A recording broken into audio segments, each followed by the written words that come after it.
국가대표 수비수 김민재 선수죠. 현재 이탈리아 세리에 A 나폴리에서 주전 수비수로 맹활약하고 있습니다. 그런 김민재 선수가 이번에는 이탈리아 축구선수 협회 여기서 뽑는 10월 최우수 선수 MVP로 선정됐다고 합니다. 자, 이렇게 되면서 김민재 선수는요, 지난번 9월에는 세리에 A 사무국이 선정하는 이달의 선수상을 수상했고요.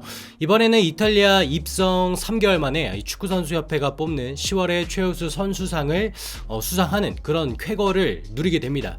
그야말로 지금 국뽕의 수준은 이미 훨씬 넘어섰고요. 리그를 완전히 정복했다고 하기에는 아직은 이르지만 정말 2개월 3개월 만에 최정상급 선수로 올라서고 있다, 이렇게 표현해도 전혀 부족함이 없는 현재의 김민재 선수입니다. 자, 이탈리아 선수협회에서 김민재 선수에 대해 10월에 선수상을 줄 수밖에 없었던 그 이유를 설명하는데요. 자, 뭐라고 하냐면, 김민재는 그야말로 현대적인 수비수다. 강인한 피지컬로 상대 뛰어난 공격수를 막아내고, 또한 압도적인 운동 능력을 바탕으로 감독이 지시한 전술적인 부분에서도 팀원 모두를 편안하게 하는 선수다, 이렇게 소개를 합니다. 자, 그리고 이게 끝이 아닙니다. 또 이렇게 말을 하네요. 이번 여름 이탈리아로 넘어올 때부터 이미 알고 있었다. 그런가요? 세리에 A 는 수비수들에게는 참 어려운 리그. 그러나 올 시즌 처음 세리에에 합류한 김민재는 적응에 대한 문제를 겪지 않았고, 또 리그 첫날부터 뛰어난 자질을 펼쳤다고 이렇게 설명을 합니다.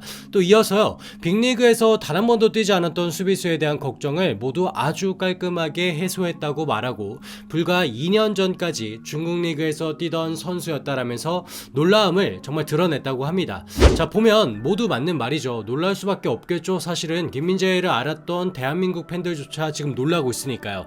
물론 김민재 선수를 의심한 적 단 한 번도 없고, 이 선수야말로 대한민국에서 누가 있을까요? 홍명보 다음으로 수비수라면 김민재만이 오직 김민재만이 높이 올라갈 수 있겠다, 누구나 생각은 했겠지만 그게 이렇게 세리에 A라는 우리가 흔히 아는 빅리그죠.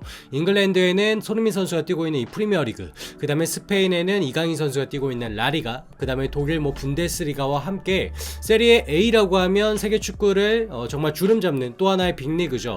이 세리에 A라는 대단한 리그, 그리고 그 리그를 대표하는 나폴리 정도면 정말 강팀인데, 이 강팀에 가서 과연 활약할 수 있을까? 이거는 조금 미지수였어요. 대한민국 팬들조차 김민재가 무조건 활약한다, 아니야 활약 못할 수도 있어, 이런 반반 정도 의견이 갈렸던 것 같은데요. 대한민국 팬들조차 이런 의견이 있는데, 유럽의 팬들이나 전문가들은 더 있겠죠.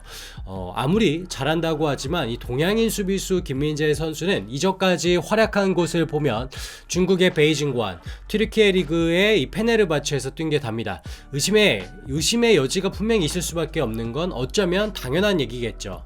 자, 그런 일종의 우려를 가지고 있었던 김민재 선수가 과연 와서 어땠나요? 프리시즌부터 부동의 주전으로 활약을 합니다. 그리고 루치아노 스팔레티 감독의 신뢰를 받은 건데요. 헬라스 베로나와의 개막전에서 성공적인 데뷔전을 치른 이후 거의 매경기 풀타임으로 활약을 하고 있습니다. 리그에서는 지금 11경기를 소화하면서 나폴리의 단독 선두를 하는데 공헌도가 대단하고요. 유럽 무대에서도 김민재의 존재감이란 게 어마어마합니다. 챔피언스리그 조별 예선 6경기 풀타임을 뛰면서 나폴리의 16강 진출에 결정적인 역할을 해냅니다. 첼시로 건너간 쿨리발리의 공백 전혀 느껴지지 않을 정도였죠. 그런데 김민재 선수가 무서운 건요, 단순히 몇 경기 반짝 활약이 아닙니다. 시즌 내내 정말 꾸준할 정도로 지금 기량을 유지하고 있고, 10월에는 사실 김민재 선수뿐 아니라 이 나폴리의 위기가 있었습니다. 나폴리의 또 한 명의 센터백이죠. 김민재 선수의 파트너 라흐마니가 부상을 당하면서 사실 흔들릴 법했어요. 그런데 이제 주앙 제즈스라던가 아니면 웨스티고르, 이렇게 번갈아 가면서 호흡을 맞춰주고 있어요. 이쯤 되면 사실상 나폴리의 포백은 김민재를 중심으로 돌아간다고 해도 결코 과언이 아닙니다. 우려를 했던 선수가 오히려 주전을 차지했고, 이제는 흔들리는 팀을 잡아주는 그런 구심점이 되고 있는 상황입니다. 자, 끝으로 김민재 선수의 활용 가치가 왜 대단하냐, 왜 그렇게 전문가들이 열광하냐, 현대적인 수비수냐, 제가 스탯으로 좀 언급을 드려볼까 합니다. 김민재 선수가 지금 후스코어드닷컴으로 살펴보면 보면요, 지난 라운드까지 평균 평점이 7.32점이라고 합니다. 이거는요 세리에 A 센터백 기준으로는 가장 높은 평점을 받고 있는 거고, 전체로 놓고 따져봐도 순위가 6위에 위치한다고 하니까 일단 뭐 수비수 중에는 단연코 최고다, 정말 잘한다, 종합평점이 그렇고요. 그 다음으로는 이 수치가 아닐까 싶은데, 특히 전진 패스가 지금 눈에 띕니다. 역시 후스코어드닷컴 통계지표를 가져왔는데, 김민재 선수가 경기당 평균 패스 숫자가 한 73점 몇 회죠? 9회. 그러니까 한 74회 정도의 패스를 기록하는데요. 단순히 후방에서 수비만 하다가 이루어진 패스가 절대 아니고요. 김민재 선수 지금 제가 숫자로 보니까 324개의 전진 패스를 보여줍니다. 세리에 A 내에서 가장 많은 수치를 기록하는 거라고 하고요. 전체 패스로 따지면 김민재 선수가 전진 패스 비율이 40%에 달한다고 합니다. 그러니까 한 10개를 패스를 하면 4개 정도는 앞으로 가는 전진 패스라는 거예요.